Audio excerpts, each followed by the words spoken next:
You know that feeling when you walk through the front door of your childhood home and everything looks exactly the same?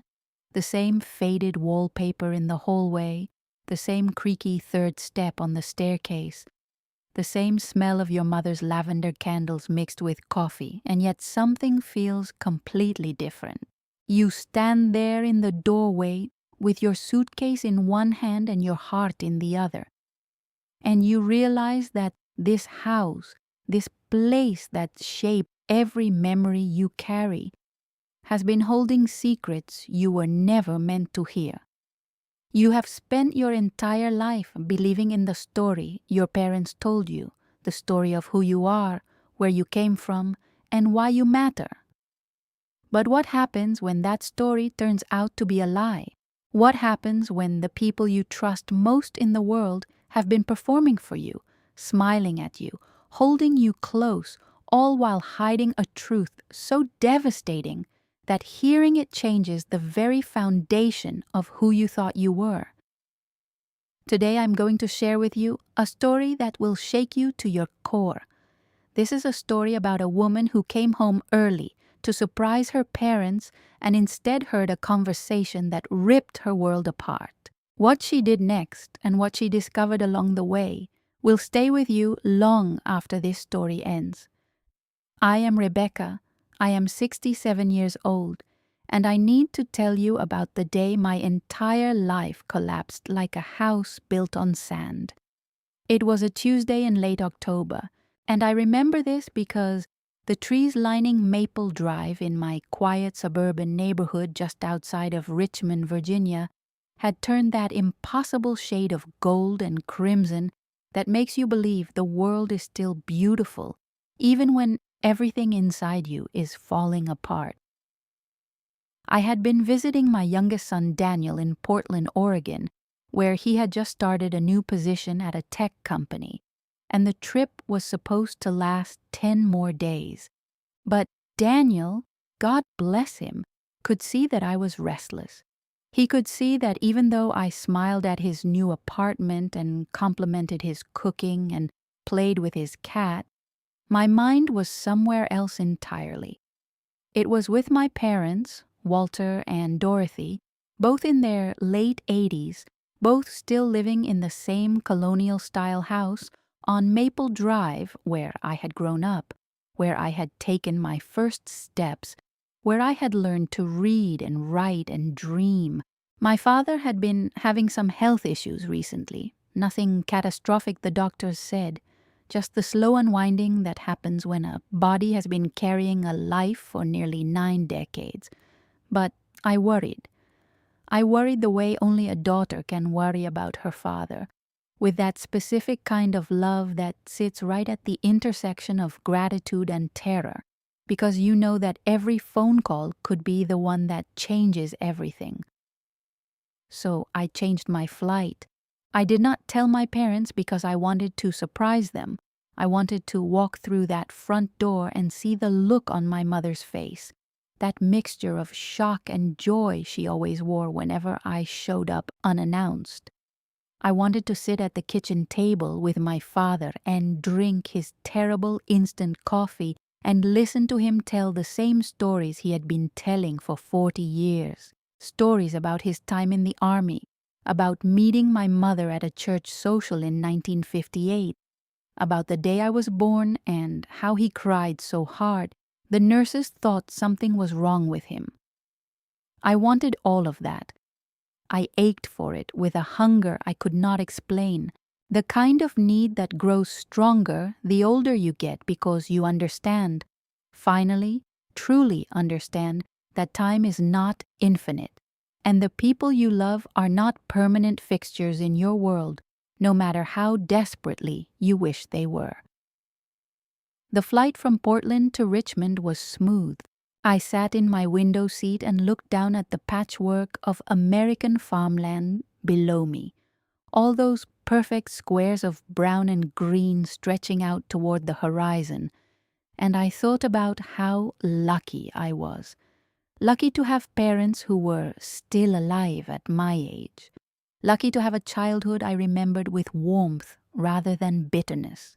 Lucky to have a family that, despite all the normal tensions and disagreements that come with decades of shared history, had remained close and loving and present for each other, or so I believed. Looking back now, I realized that the woman on that airplane was living in a beautiful delusion, a carefully constructed reality that my parents had spent over 6 decades maintaining, and she had no idea that in less than 3 hours, every single thing she believed about herself and her family would be proven wrong. I landed at Richmond International Airport just after 2 in the afternoon.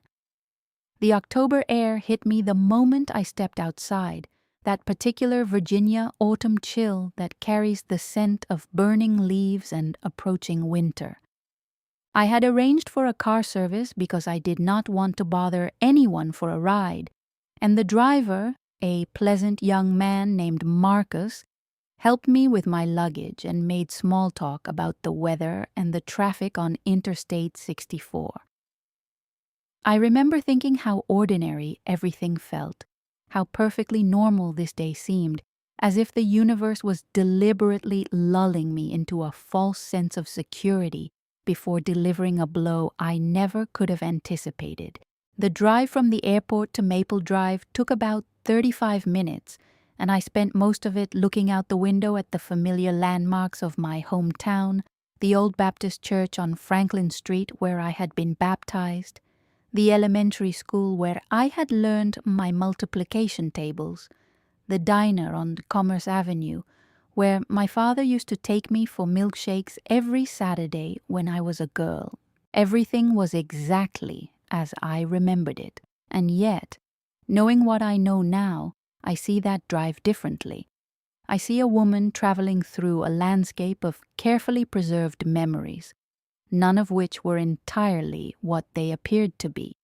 Marcus pulled the car into the driveway of my parents' house at exactly 2:47 in the afternoon. I know this because I looked at my watch, one of those small habits I have always had, marking the time of arrivals and departures as if recording the coordinates of my life.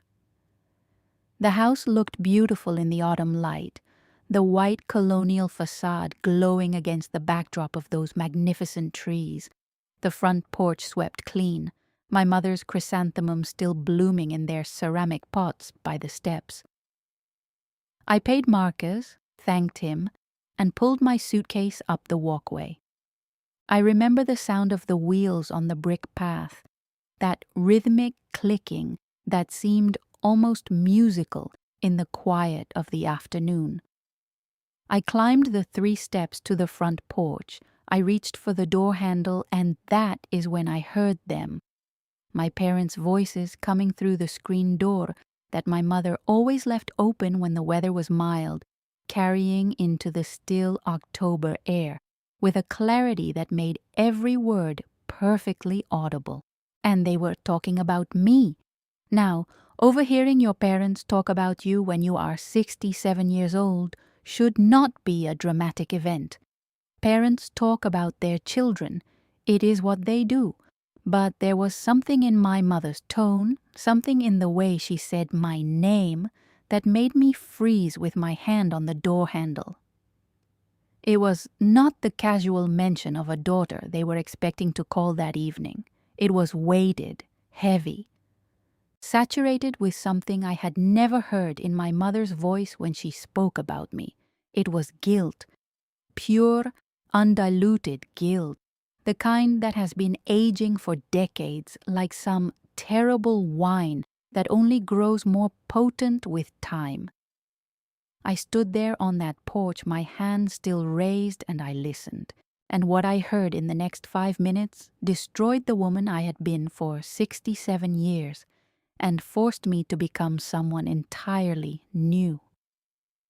My mother's voice came first, thin and trembling in a way that had nothing to do with her age. Walter, we have to tell her. We cannot keep this up forever. She deserves to know. There was a pause, and I could hear my father's chair creak, that distinctive sound of his old leather recliner that I had heard 10,000 times before. Dorothy, we have been over this.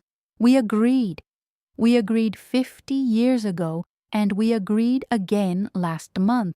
And I am telling you the same thing I have told you every single time you bring this up. Telling her now would destroy her. It would destroy everything.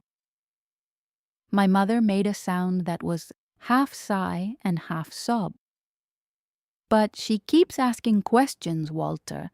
She keeps talking about her medical history and her family tree and that genetic testing she wants to do.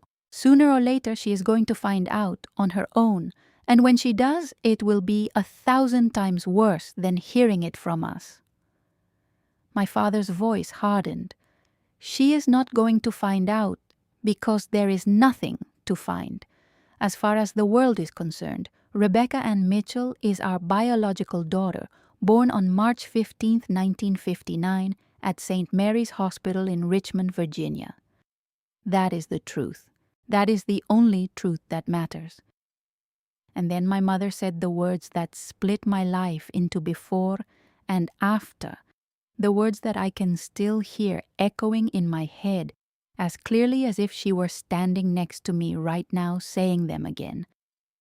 But she is not our biological daughter, Walter. She never was. And every day we pretend otherwise is another day we are lying to the person we love most in this world. I do not know how long I stood there on that porch. It could have been 30 seconds or 30 minutes. Time had stopped functioning in any meaningful way because my brain was trying to process information that contradicted every single thing I had ever believed about myself. I am Rebecca. I am their daughter. I have my father's stubborn chin and my mother's green eyes and my grandmother's talent for piano.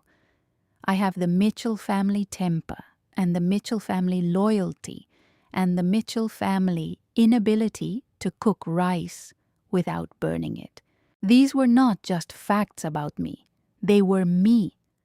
They were the foundation upon which I had built my entire identity, and my mother had just taken a sledgehammer to that foundation with one quiet sentence spoken in a living room she did not know I was close enough to hear. My hands were shaking so violently that I could not have turned the door handle even if I had wanted to. I stepped back from the door, moving carefully, silently, the way you move when you are in a dream and you are not sure if the floor beneath you is real.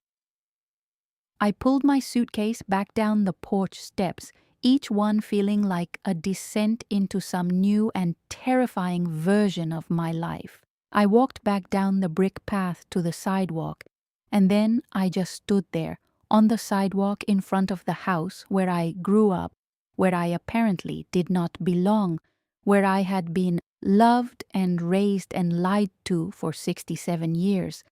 And I did not know what to do. I did not know who to call. I did not know where to go. Because in that moment, I did not know who I was. If this story is resonating with you, if you understand what it feels like to have the ground shift beneath your feet when you least expect it, then you are in the right place. This channel is a home for people who have been through the impossible and come out the other side, people who know that family is complicated and love is messy, and the truth does not always set you free the way you thought it would. If you are finding comfort here, if these stories help you feel less alone in your own struggles, consider subscribing. We walk through these difficult roads together, and your presence in this community matters more than you know. I ended up sitting on a bench at Henderson Park, 3 blocks from my parents' house, staring at the duck pond where my father used to take me on Sunday afternoons. The ducks were still there, or their descendants were, gliding across the water with that serene indifference that animals have to human suffering. I sat there, and I tried to think, but my thoughts were like shattered glass, sharp and scattered, and impossible to piece together into anything coherent. She is not our biological daughter. She never was. The words kept repeating in my head like a terrible song you cannot stop humming. I pulled out my phone and looked at the time. 3:15. I had been sitting there for almost 30 minutes, and in that time, nothing about the world had changed and everything about my world had changed. I thought about my childhood. I thought about the photos in the hallway, the ones showing me as a baby in my mother's arms, as a toddler taking my first steps in the backyard, as a gap-toothed 6-year-old on my first day of school. Were those photos evidence of love or evidence of deception? Could they be both?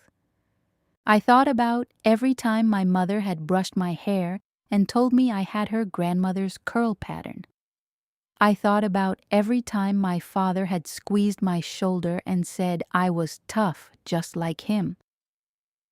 I thought about my birth certificate, tucked away in a safety deposit box at First National Bank, a document that apparently contained at least one fundamental lie. I thought about my brothers, Thomas and David, both younger than me, both undeniably my parents' children in every way that mattered. And I wondered if they knew. I wondered if everyone in my family had been keeping this secret except me, the person it affected most, the person who had spent her entire life building an identity on a lie. The anger came slowly at first, creeping in around the edges of my shock, like water seeping through a crack in a dam. Then it came all at once, a flood of fury so intense that my whole body went rigid on that park bench. How dare they? How dare they look me in the eye every single day for 67 years and pretend? How dare they let me believe I was something I was not? How dare they deny me the fundamental human right of knowing where I came from, who my biological parents were, what medical history I might need to know about?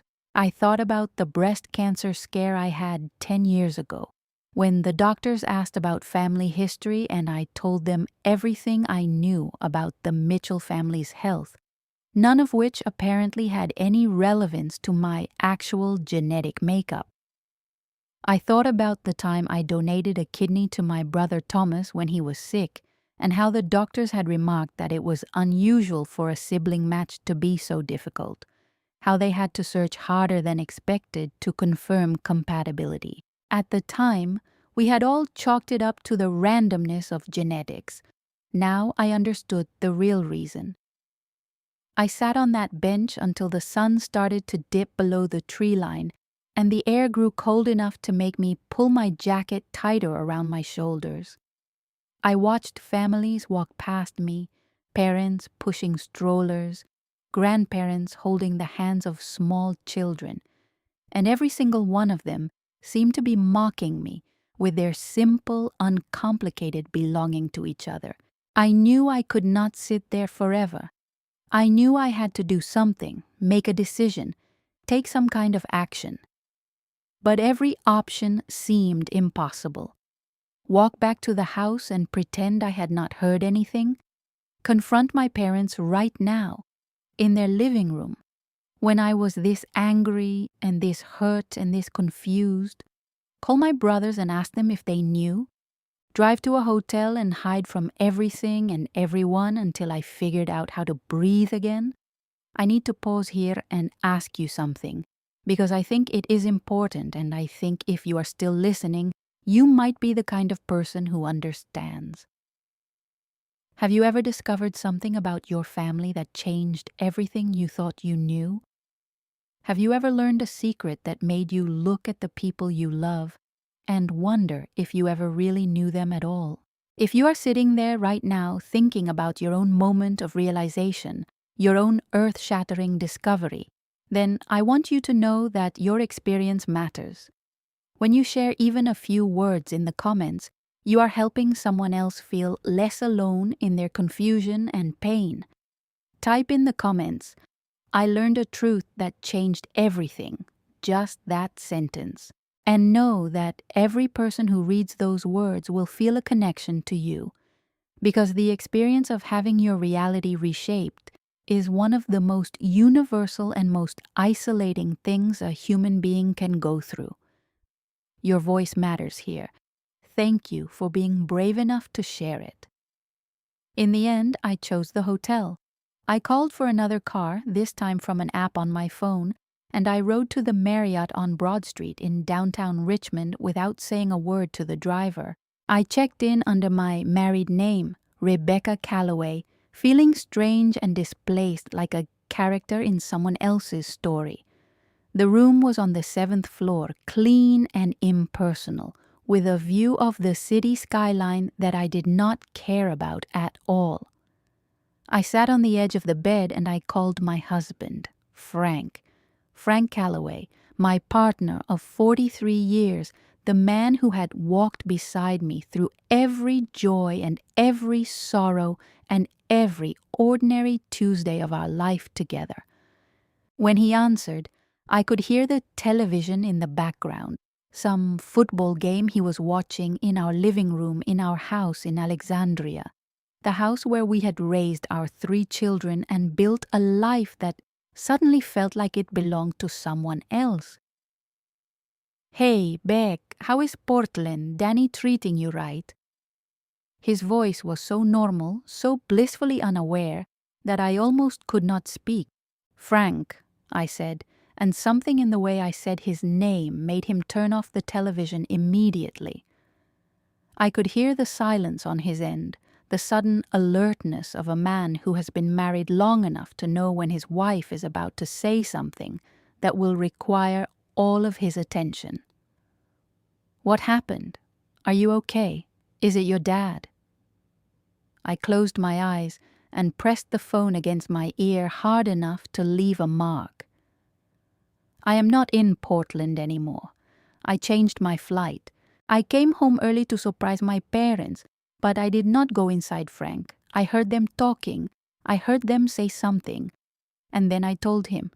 I told him every word I had heard on that porch, and when I was finished, there was a silence on the phone that lasted long enough for me to wonder if the call had dropped. "Frank, are you there?" He cleared his throat. "I am here. I am right here." "Beck, are you sure? Are you absolutely sure that is what they said? Maybe you misheard. Maybe the context was different than what you think." His voice was careful, measured, the voice of a man who was trying to protect me from something he already suspected might be true. "I did not mishear, Frank. My mother said it clearly. I am not their biological daughter. She said those exact words." Another silence.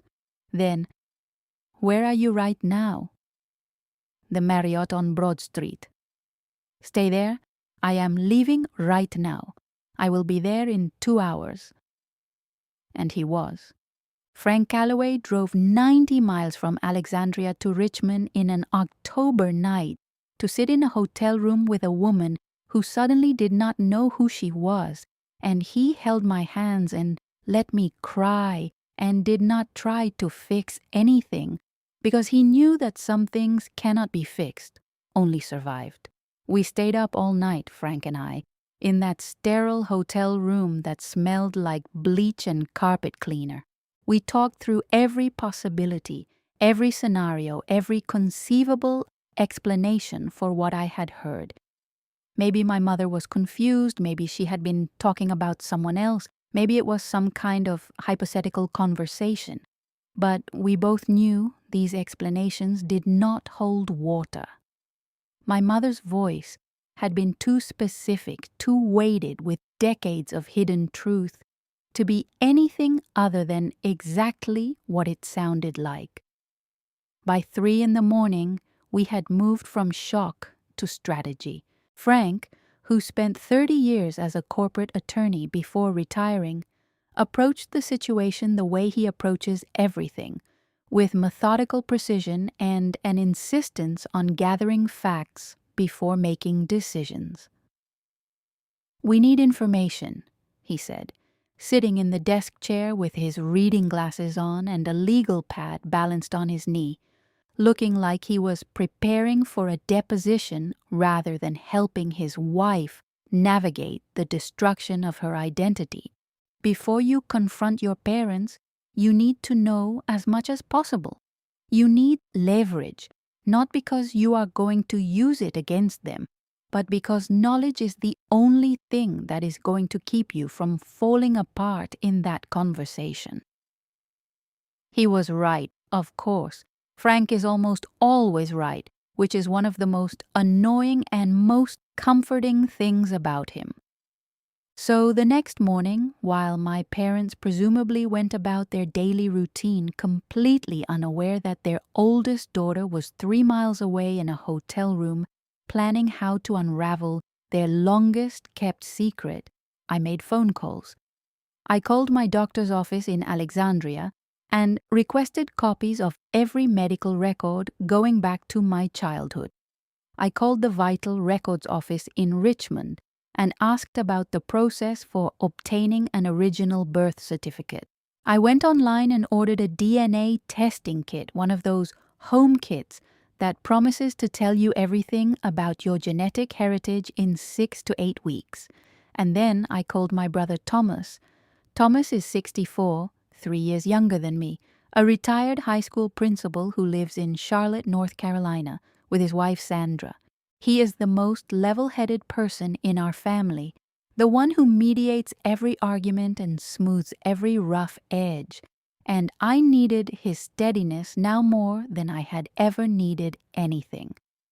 When he answered the phone, I could hear Sandra in the background asking who it was, and Thomas told her it was me, and she said to send her love. I took a breath. Tommy, I need to ask you something, and I need you to be completely honest with me. He laughed nervously. Okay, that is a hell of a way to start a conversation. What is going on, Becca? I told him what I had heard. I told him every word, and when I finished, the silence on his end was different from Frank's silence. Frank's silence had been shock. Thomas's silence was something else entirely. It was the silence of recognition. It was the silence of a man who is hearing something he has been dreading hearing for a very long time. Tommy, I said, and my voice was small, smaller than it should have been for a 67-year-old woman, small like a child's voice, like the voice of a girl who is about to learn that the world is not what she thought it was. You know, don't you? You already know. He exhaled, and in that exhale I heard 20 years of carried weight release from his body. Becca, I need you to listen to me. I found out when I was 44.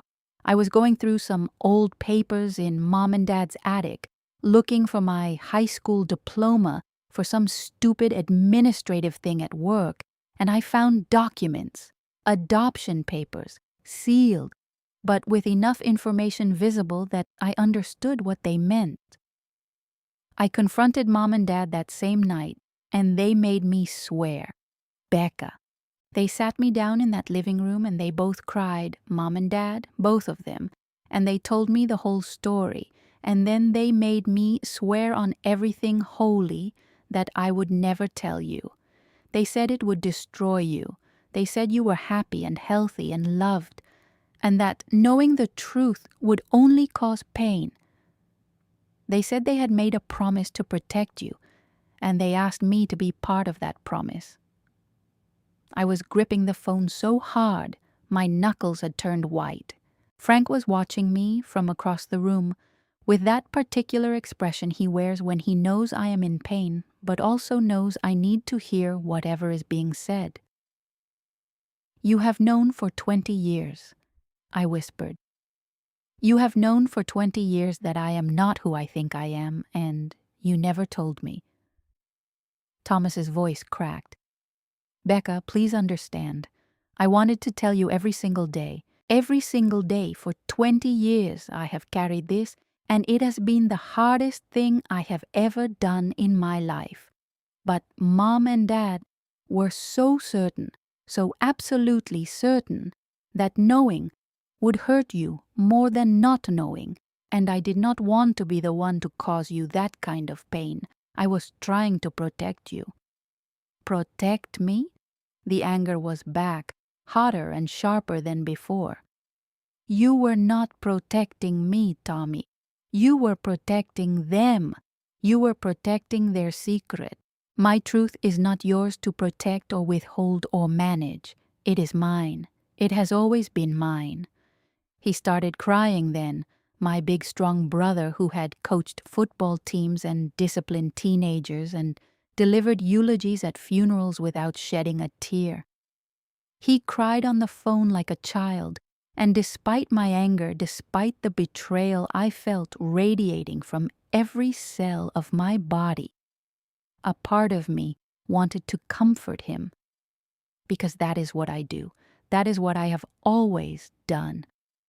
I am the comforter, the caretaker, the one who holds everyone else together while quietly falling apart.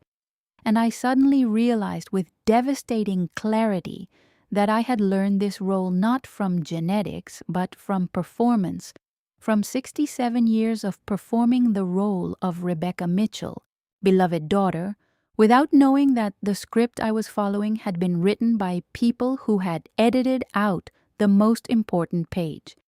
Thomas told me everything he knew, which was more than I expected, and less than I needed. He told me that my biological mother was a young woman, barely 18, who had been in some kind of trouble, though he did not know the details. He told me that the adoption had been arranged privately, outside the normal channels, through a lawyer friend of my grandfather's, which explained why the records were so difficult to find. He told me that my parents, Walter and Dorothy Mitchell, had been trying to have children for years when I came into their lives, and that they had loved me from the very first moment, which I did not doubt and which somehow made everything both better and worse. He told me that my biological father was unknown, at least as far as my parents had revealed to him, and he told me that my brother David, the youngest, the one who lived in Seattle and worked in real estate, did not know. David did not know, and Thomas and my parents had agreed that he should not be told either. "So it is just me," I said. "I am the only one in this family who was not trusted with the truth about my own life."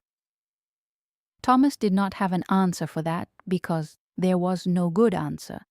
There was no way to reframe this that did not end with the same devastating conclusion. The people who loved me most had collectively decided that I could not handle the truth about myself, and they had maintained that decision for over 6 decades.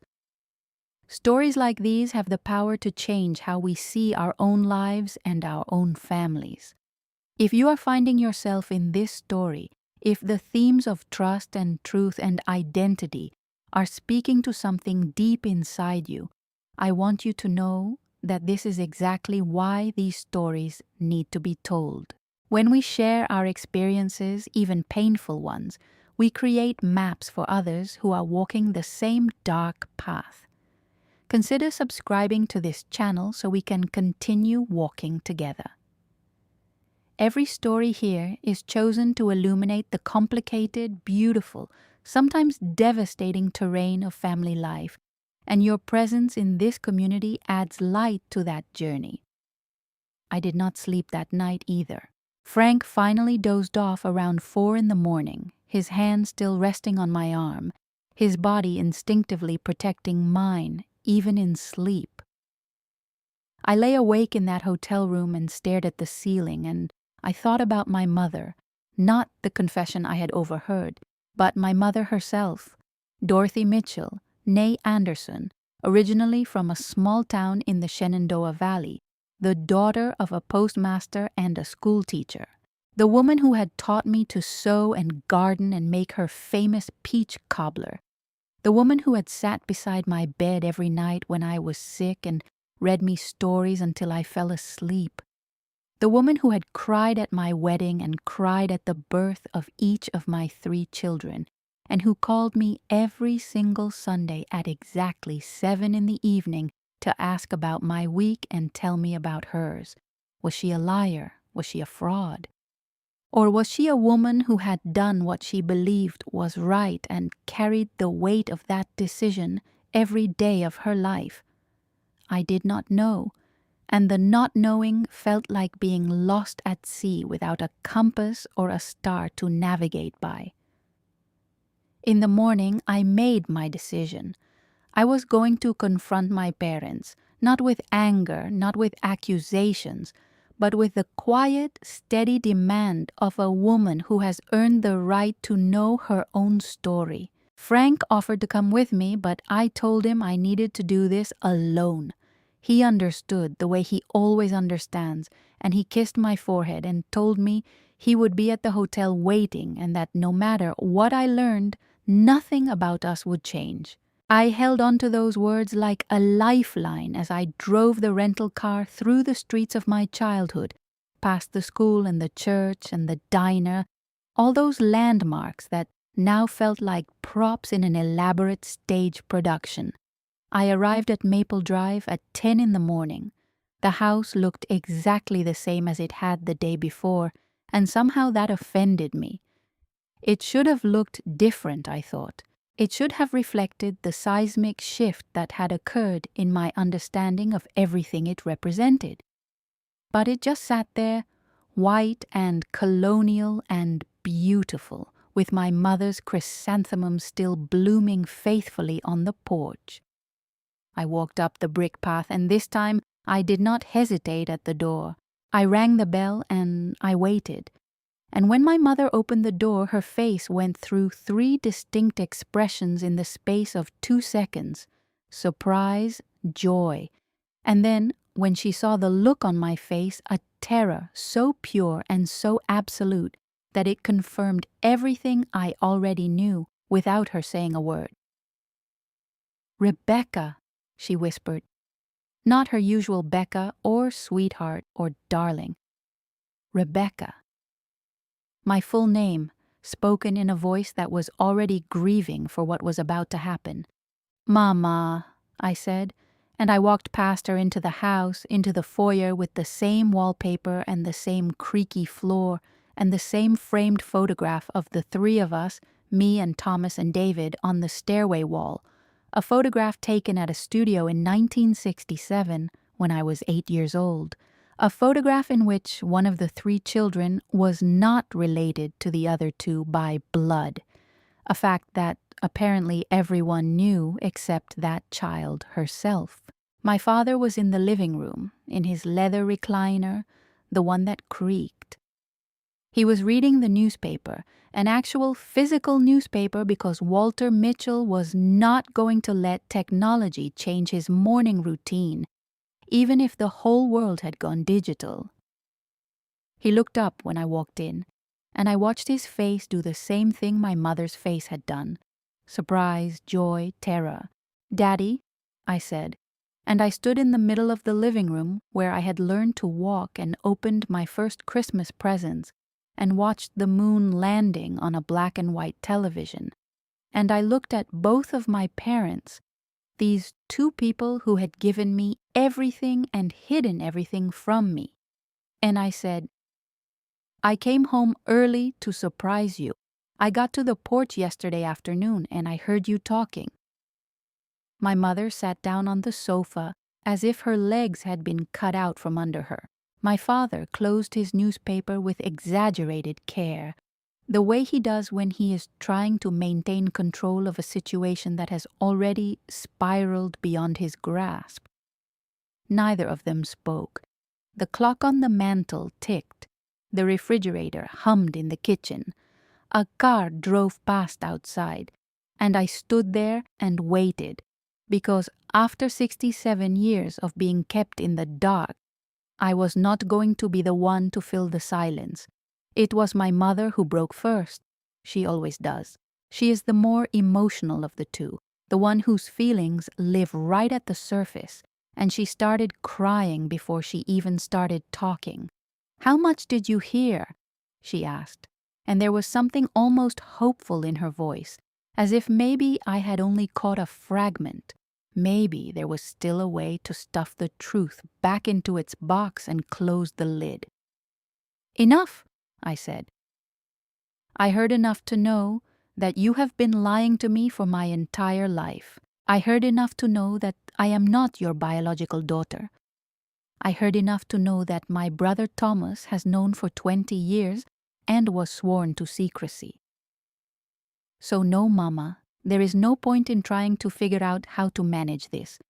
The only thing left to do is tell me the truth, all of it, from the beginning." My father stood up from his chair. At 88 years old, Walter Mitchell still stands up straight, still holds himself with the posture of the soldier he once was, and in that moment, watching him rise from that recliner with the weight of 67 years of deception on his shoulders, I saw him not just as my father, but as a man, a complicated, flawed, deeply human man who had made a decision over half a century ago and had spent every day since living with the consequences of that decision.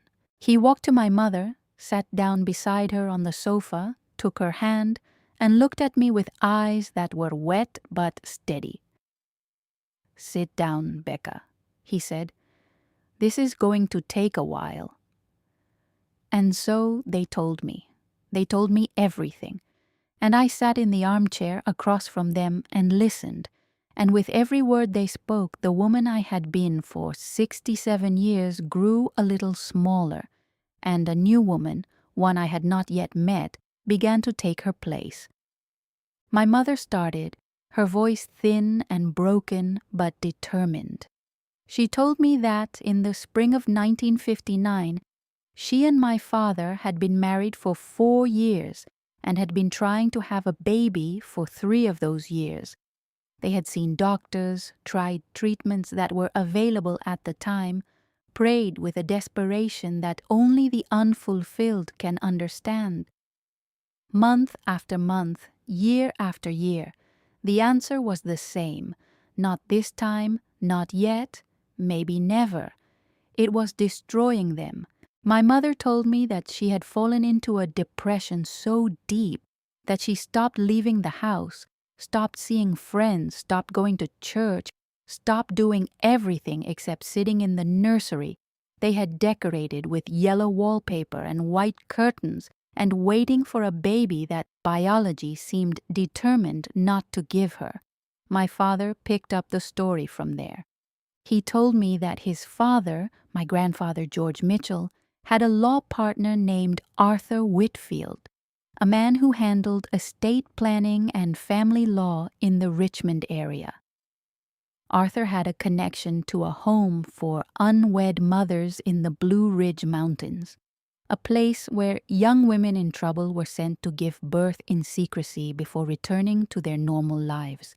In the early months of 1959, there was a young woman at this home, barely 18 years old, who was about to give birth and had no desire or ability to keep the child. She was alone, my father said. She was scared and alone, and she wanted her baby to go to a good family.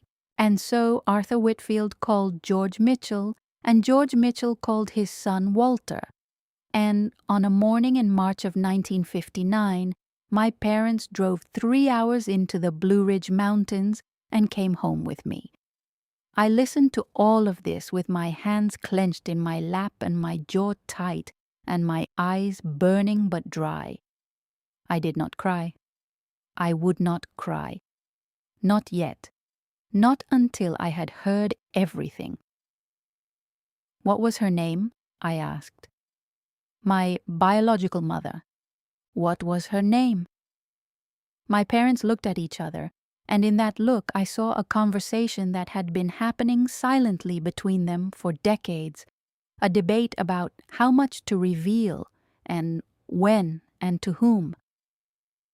"Her name was Catherine," my mother said softly. "Catherine Ann Sullivan. She was from a small town near Charlottesville. She was 17 when she became pregnant, and her family, well, You have to understand, Becca, it was 1958. Things were different. A young unmarried girl in that situation in a small town, there was shame. There was so much shame. Her family sent her away to protect their reputation, and she agreed to give you up because she believed it was the only way to give you a good life. Catherine Ann Sullivan. I turned the name over in my mind, tasting it, testing it, trying to see if it fit anywhere in the architecture of my identity. It did not. It was just a name, the name of a stranger, the name of a girl who had carried me inside her body and then given me away to people who would spend the next 67 years pretending she did not exist. And my biological father? I asked, another look between them. My father shook his head slowly. We were told his name was James. That is all we were told. A young man named James from the same area. He did not know about the pregnancy, or if he did, he was not involved in any decisions about it. Catherine never spoke of him in any detail, at least not to us. A young man named James. So somewhere in the world, or possibly no longer in the world, there was a man named James who had helped create me without ever knowing I existed. The thought was dizzying. Why? I said, and my voice was steady, even though nothing else about me was. Why did you never tell me? This was the question they had been dreading, the one they had been rehearsing answers to for decades, and yet, when it came, neither of them seemed prepared for it. My mother wiped her eyes with a handkerchief that had been crumpled in her fist the entire time. Because we were afraid, she said. We were afraid of losing you, not legally, but emotionally. We were afraid that if you knew, if you understood that you came from someone else, you would go looking for her and you would love her more and you would stop being ours. I know that sounds selfish, Becca. I know it is selfish. But you were our miracle. You were the answer to every prayer we had ever prayed. And the thought of sharing you, even just sharing the idea of you, with someone else was more than I could bear. My father, who had been holding my mother's hand the entire time, squeezed it and then spoke. And it was my decision too, more mine than hers if I am being honest. Your mother wanted to tell you when you were 18. She wanted to tell you on your wedding day. She wanted to tell you when each of your children was born. Every major milestone of your life, she brought it up. And every time, I was the one who said no. I told myself I was protecting you, but your mother is right. I was protecting myself. I was protecting the world I had built, the family I had created, the daughter who called me daddy and looked at me like I was the strongest man in the world. I could not bear the thought of that look changing. I could not stand the idea of you looking at me and seeing a liar instead of a father. There it was. The truth, all of it, laid bare in a living room that suddenly felt too small to hold everything that was in it. I looked at my parents, these two people in their late 80s, fragile and terrified and so deeply imperfect, and I felt everything all at once. Anger and love and betrayal and gratitude and grief and compassion and fury, all of it tangled together in a knot so complex that I could not separate one feeling from another. They had stolen something from me. They had stolen my story, my origins, my right to know myself fully and completely. And yet they had given me everything else.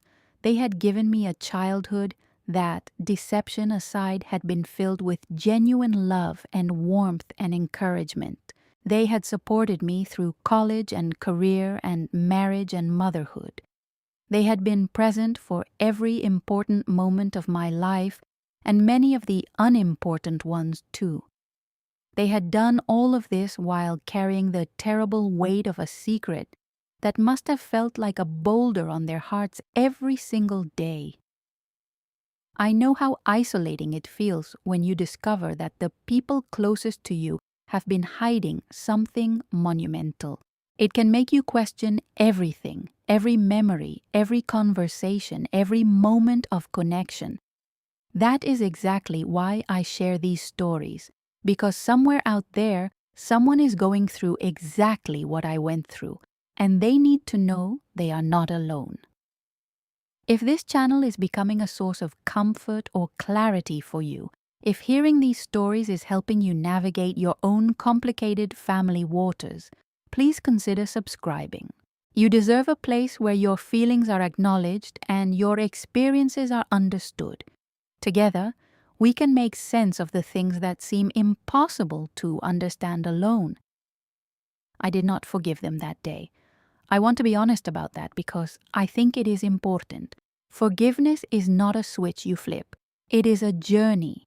And the first step of that journey, for me, was leaving. I stood up from the armchair and my parents looked at me with eyes that were begging for something I could not give them. Not yet. Not today. I need time, I said. I need time to process this, and I need you to give me that time without calling me or texting me or having Thomas call me on your behalf. I need space.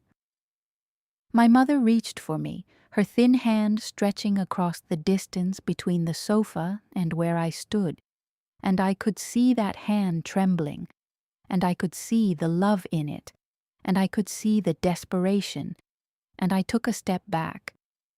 Not because I did not love her, I loved her with every cell of my body, but because I needed to figure out which cells were mine and which were hers, and which belonged to a girl named Catherine Sullivan, who had given me away in a home in the Blue Ridge Mountains 67 years ago. The weeks that followed were the most difficult of my life, and I have lived through some difficult times. I have survived a cancer scare, a miscarriage, the death of my best friend, and a period in my marriage that Frank and I refer to as the dark year, a stretch in our early 40s when we came closer to divorce than either of us likes to admit. But none of those experiences came close to the particular agony of identity dissolution, which is the only phrase I can think of that accurately describes what happens when you learn that the story of who you are has been fundamentally wrong. The DNA kit arrived at our house in Alexandria 10 days after I returned from Richmond. I took the test, sealed the tube, mailed it back, and then I waited. 6 weeks, they said, 6 weeks to find out what my own family would not tell me for 67 years. In the meantime, I began my own research. I hired a private investigator named Helen Brooks, a sharp, no-nonsense woman in her 50s who worked out of an office in Falls Church. I told her everything I knew, which was not much. A girl named Catherine Ann Sullivan from a small town near Charlottesville, a home for unwed mothers in the Blue Ridge Mountains, a private adoption arranged through a lawyer named Arthur Whitfield in 1959.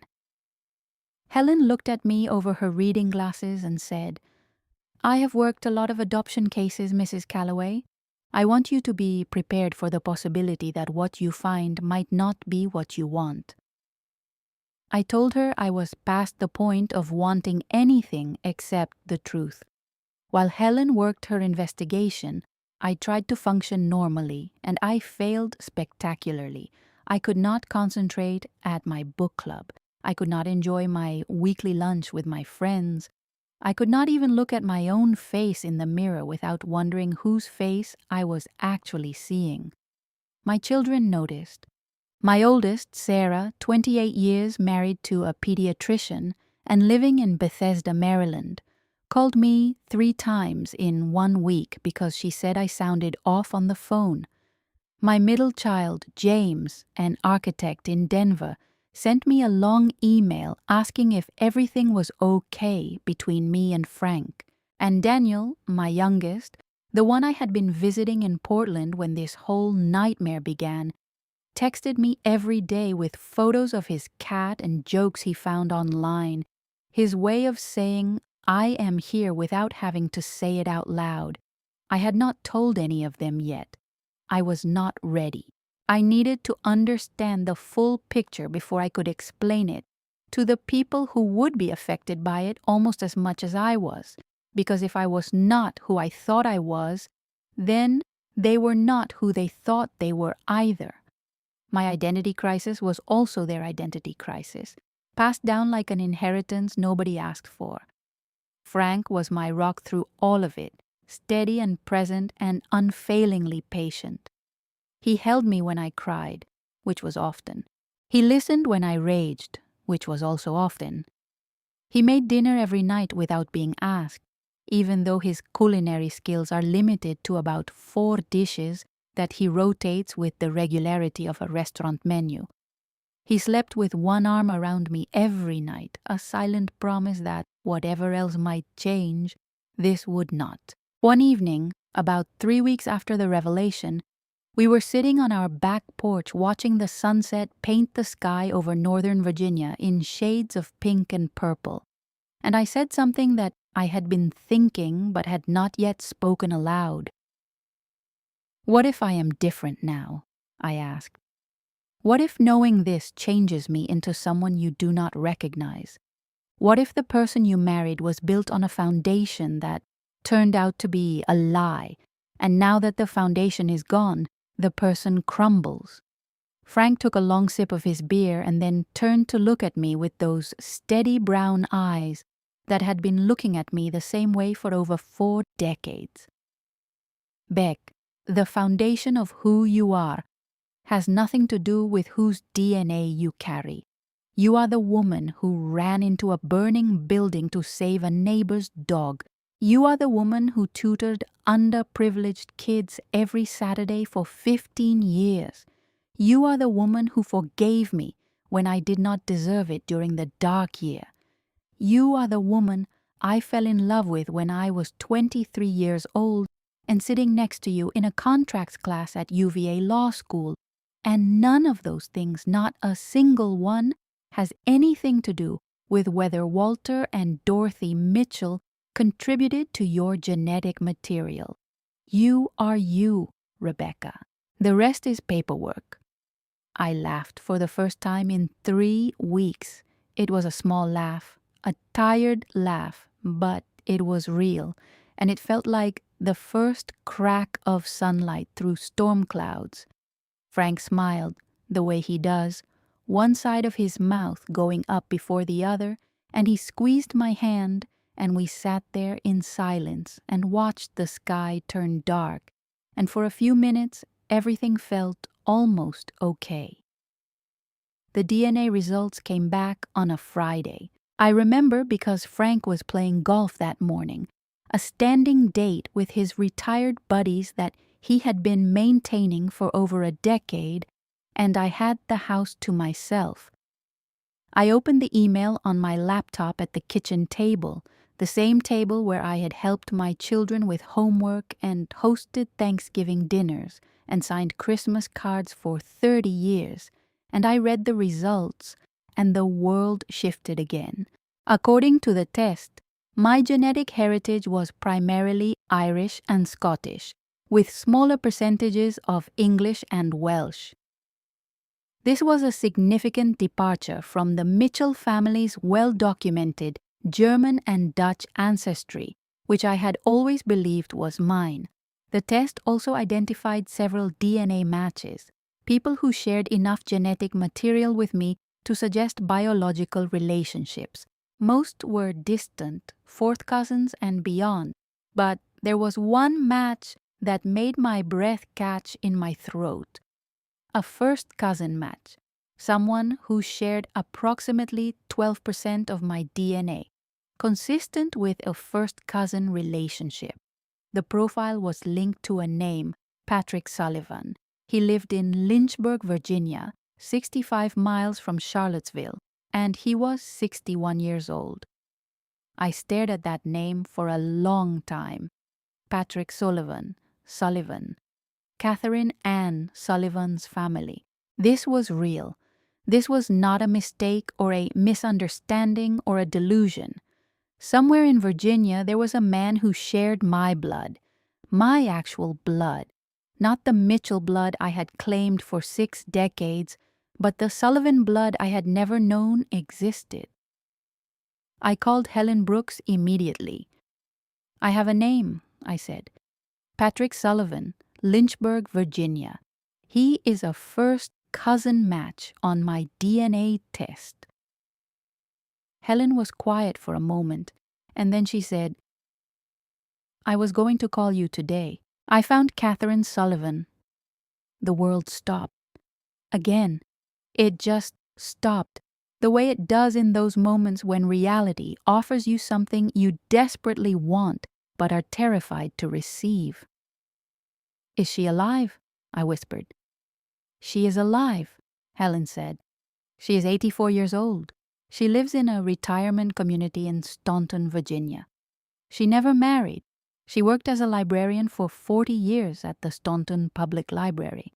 She has no children other than you, other than me, the daughter she gave away in 1959, the baby she carried and delivered and placed in the arms of strangers, a baby who grew into a girl, who grew into a woman, who grew into a grandmother, all without knowing that the person who brought her into the world was just a few hours' drive away."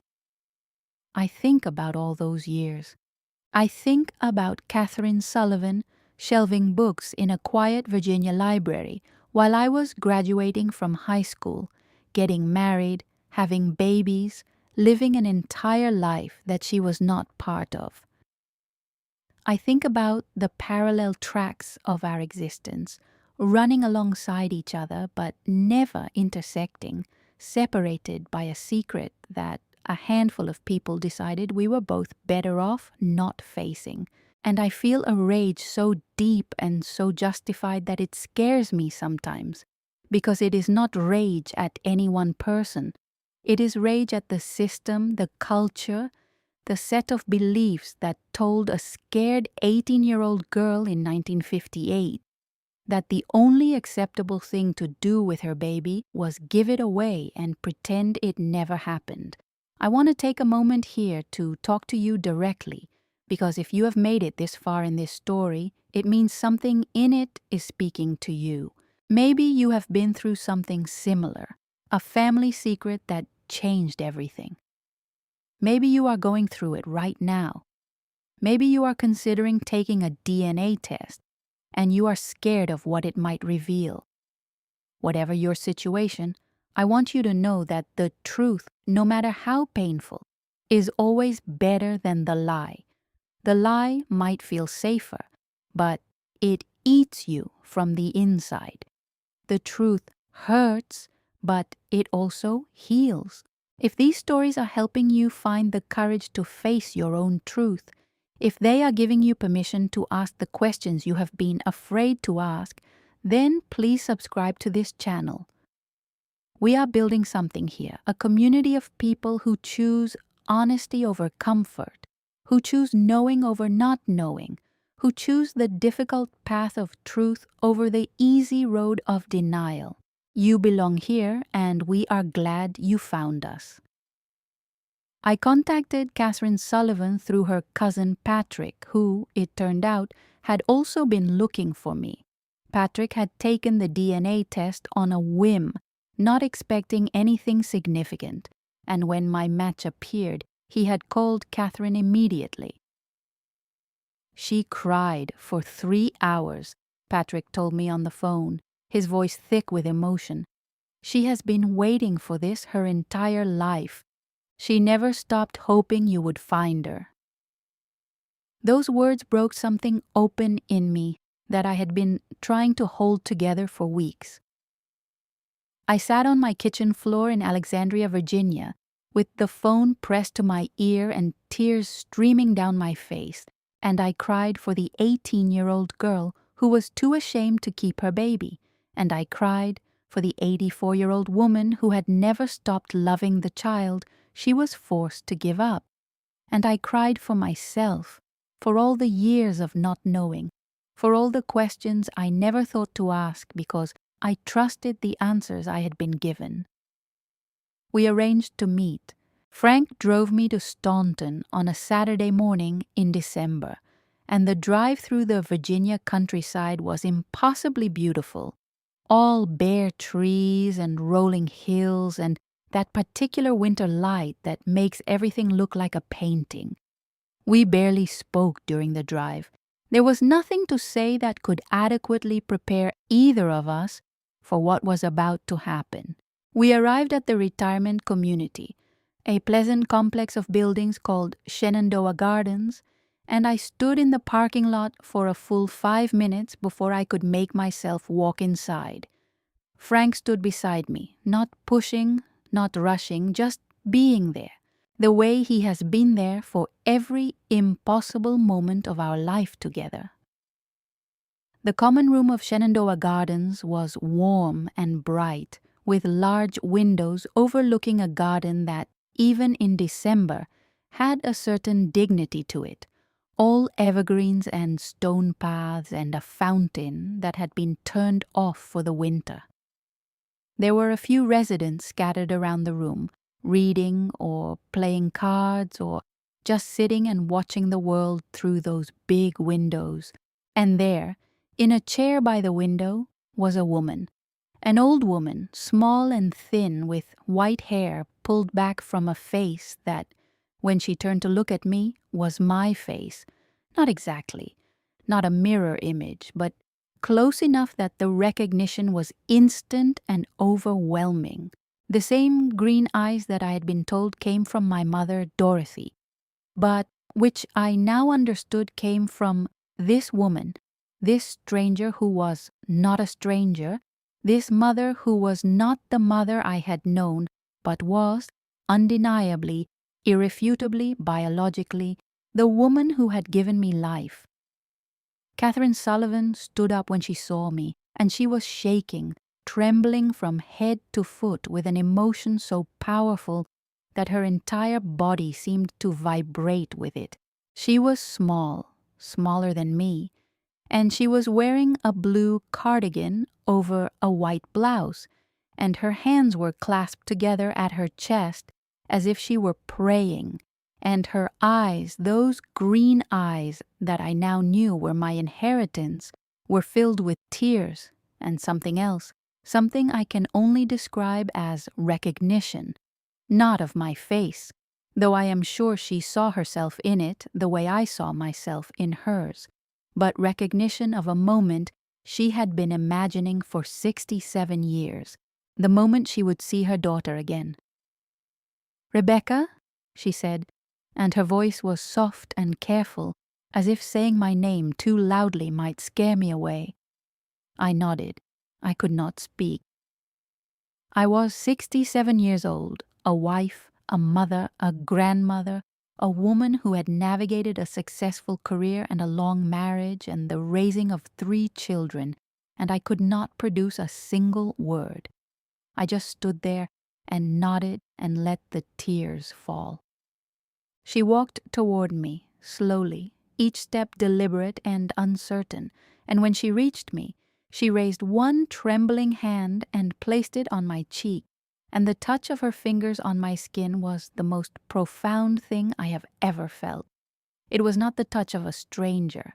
It was the touch of someone who had loved me before I was born, who had loved me through the act of letting me go, who had loved me in absence and silence and secret for 67 years.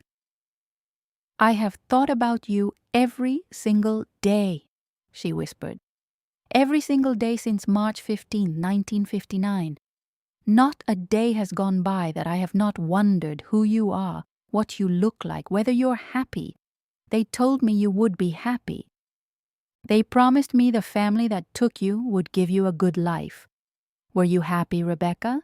Were you loved?" I took her hand from my cheek and held it between both of mine, and I looked into those green eyes that were my eyes, and I said, I was loved, Catherine. I was loved very much. And she smiled. And in that smile I saw relief and joy and grief and decades of wondering all resolved in a single expression. And then she pulled me into a hug that erased 67 years of separation in the span of a heartbeat.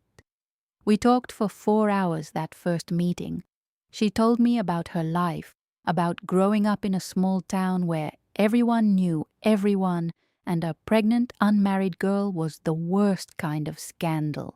She told me about the home in the mountains, about the other girls there, all of them terrified, all of them ashamed, all of them doing what society demanded of them because they saw no other option. She told me about the night I was born, how the labor was long and painful, and how she had held me for exactly 47 minutes before they took me away. I counted every minute, she said, her voice breaking. I held you and I counted every minute because I knew they were the only minutes I would ever have with you. And I talked to you the whole time. I told you that I loved you and that giving you up was not about not wanting you. It was about wanting better for you than what I could give. I told you to be brave and be kind and live a big, full, beautiful life. And then they came for you, and I let you go, and a part of me died that day and never came back to life until right now, right this moment, sitting here with you. I learned so much in those 4 hours. I learned that my biological father was indeed named James Patrick O'Brien, a young man Catherine had loved with the fierce, consuming passion that only teenagers can feel. He had been a farm worker, Irish Catholic, handsome and charming, and completely unequipped for the consequences of their brief relationship. By the time Catherine realized she was pregnant, James had moved to another state looking for work, and Catherine's parents, devout and terrified of scandal, had sent her away before she could even tell him. She never saw him again. She never tried to find him, not because she did not care, but because she believed she did not have the right. I had already lost one person I loved, she told me. I could not bear to go looking for another one, only to lose him too. Catherine never married. She never had other children. She built a quiet, dignified life for herself as a librarian, a life of books and silence, and the kind of careful solitude that looks like contentment from the outside, but is really just the absence of risk. She told me that she had almost searched for me several times. When the internet became widely available in the 1990s, she had started to look but had stopped herself. When DNA testing became popular, she had considered it but had been too afraid. I was afraid you would not want to know me, she admitted. I was afraid you had a perfect life with a perfect family and that I would only complicate things. I was afraid you would blame me for giving you up. I squeezed her hand and told her the truth. I do not blame you for giving me up. You were 18 years old and alone and scared, and the world gave you no other choice. But I am angry, Catherine, not at you. I am angry at everyone who decided I should not know about you. I am angry at the people who kept us apart for 67 years when we could have been in each other's lives. I am angry at the culture that made you feel ashamed of bringing me into the world. She nodded slowly, and I could see that she had carried that same anger for decades, quietly, in the way that women of her generation carry things, pressed down and tucked away where nobody can see it. The world was different then, she said, but that does not make it right. It was never right. You should have known. I should have known you. We were robbed of each other, Rebecca, and no amount of love or good intentions can give us back those 67 years. We were indeed robbed. And the thieves were not villains. They were ordinary people, my parents and their parents and the lawyers and the social workers and the culture itself, all conspiring in what they believed was an act of protection, but was really an act of erasure. They erased Catherine from my story and me from hers, and they did it with love, which is the most confusing and infuriating part of all. Because how do you rage against love? How do you condemn people who hurt you out of a genuine desire to shield you from pain? This is the paradox I lived in for months, the impossible emotional equation that does not balance no matter how many times you work through it. The confrontation with my parents was not a single conversation. It was a series of conversations that unfolded over several months, each one peeling back another layer of the deception and revealing more of the truth beneath. I learned that the lawyer, Arthur Whitfield, had died in 1987, taking most of the details of the arrangement with him. I learned that my grandfather, George Mitchell, had been the driving force behind the adoption, a man who believed that family was defined by presence, not by blood, and who had insisted from the beginning that I should never be told the truth. I learned that my mother Dorothy had suffered terrible guilt for decades. Guilt that manifested in the way she overcompensated in her love for me, always giving a little more, always holding a little tighter, always saying yes when other mothers would say no, as if she could atone for the lie with an abundance of affection. And I learned that my father Walter, for all his stern insistence on maintaining the secret, had kept something hidden even from my mother. In a box in the attic, behind the old encyclopedias and the Christmas decorations, was a sealed envelope addressed to me. Inside was a letter from Catherine Sullivan, written the day she gave me up, a letter that my father had intercepted and kept for 67 years. The letter was the thing that almost broke me, not because of what it said, though what it said was beautiful and devastating in equal measure, but because of what its existence meant. My father had kept a direct communication from my biological mother, a letter intended for me, a letter Catherine had written with the understanding that I would receive it when I was old enough to understand. He had kept it from me, deliberately, consciously, for decades. When I confronted him about it, he sat in his recliner and stared at his hands and said, "I was afraid. I was afraid that if you read that letter, you would know. You would feel the love in it, and you would know that someone else loved you first. And I could not bear that, Becca. God help me, I could not bear the thought of not being first." I read the letter that night, sitting in my childhood bedroom, the room where I had dreamed and schemed and cried and laughed and become myself, whoever that was. Catherine's handwriting was young and careful, the penmanship of a girl who wanted every word to be perfect because they were the only words she might ever give her daughter. She wrote about hope and love and the impossible choice of letting go. She wrote about how my tiny fingers had wrapped around her thumb during those 47 minutes and how she had whispered a lullaby her own mother used to sing. She wrote that she was sorry, not for having me, but for not being strong enough to keep me, and she asked me to forgive her and she asked me to live a beautiful life, and she signed it with all the love I have and all the love I will ever have. Your mother, Catherine. I folded the letter carefully and placed it back in its envelope, and I held it against my chest, and I sat in that room for a very long time, and I thought about mothers, about the mother who gave me life and the mother who gave me a life, about the mother who wrote me a letter I was never meant to see, and the mother who had spent 67 years trying to make up for a secret she never wanted to keep. About what it means to be a mother and whether motherhood is defined by biology or by the daily, exhausting, beautiful act of showing up again and again and again for someone who depends on you completely? I do not have a clean answer to that question. I am not sure anyone does. But I know this: both of my mothers loved me. Both of them loved me fiercely and imperfectly and with everything they had.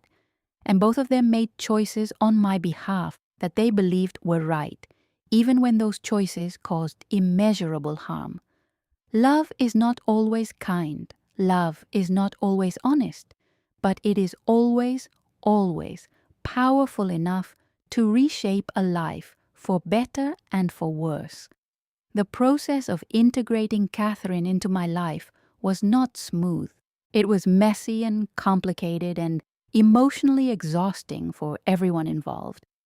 My children had to be told, which meant sitting them down and explaining that their grandmother, the grandmother who had spoiled them and loved them and been a constant presence in their lives, was not biologically related to them.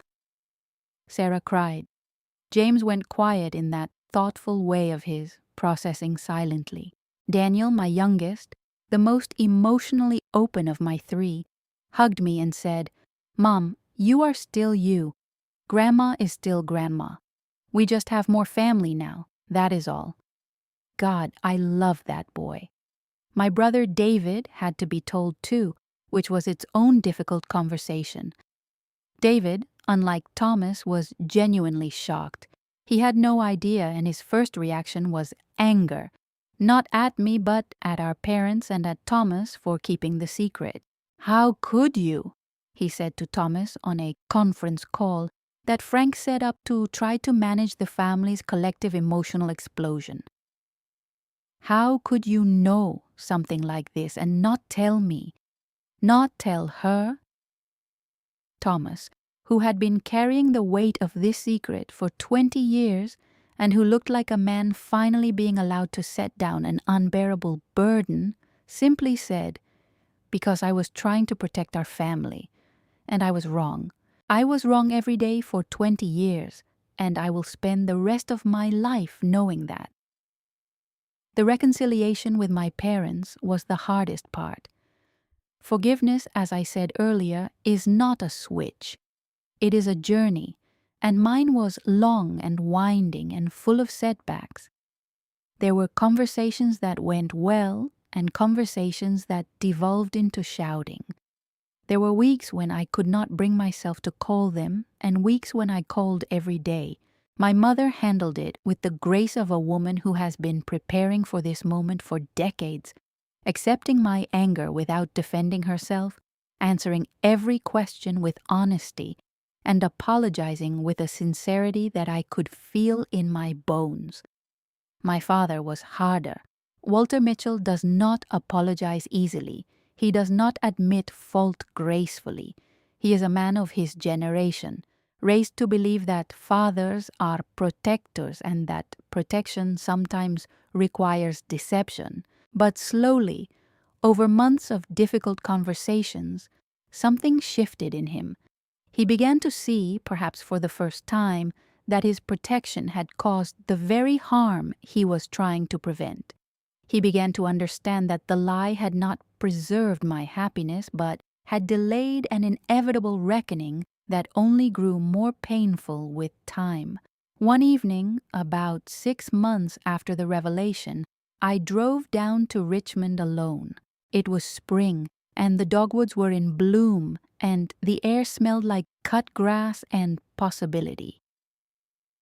I walked into my parents' house without ringing the bell, the way I used to before everything changed, and I found my father in his recliner, reading, and my mother in the kitchen, making her peach cobbler, and for a moment it was as if nothing had happened, as if the past 6 months were a dream, and I was just Becca, their daughter, home for a visit.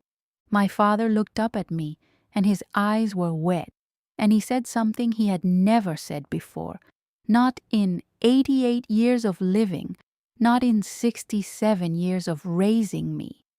He said, "I am sorry, Becca. I am sorry for every day I kept the truth from you. I am sorry for the letter. I am sorry for making Thomas carry my burden. I am sorry for not trusting you with your own story. You deserved better. You deserved the truth. And I am sorry. I walked across the living room and I knelt in front of his recliner and I took his old, weathered hands in mine. And I looked at this man who was not my biological father, but who was, in every way that mattered, the only father I had ever known or needed, and I said, I forgive you, Daddy.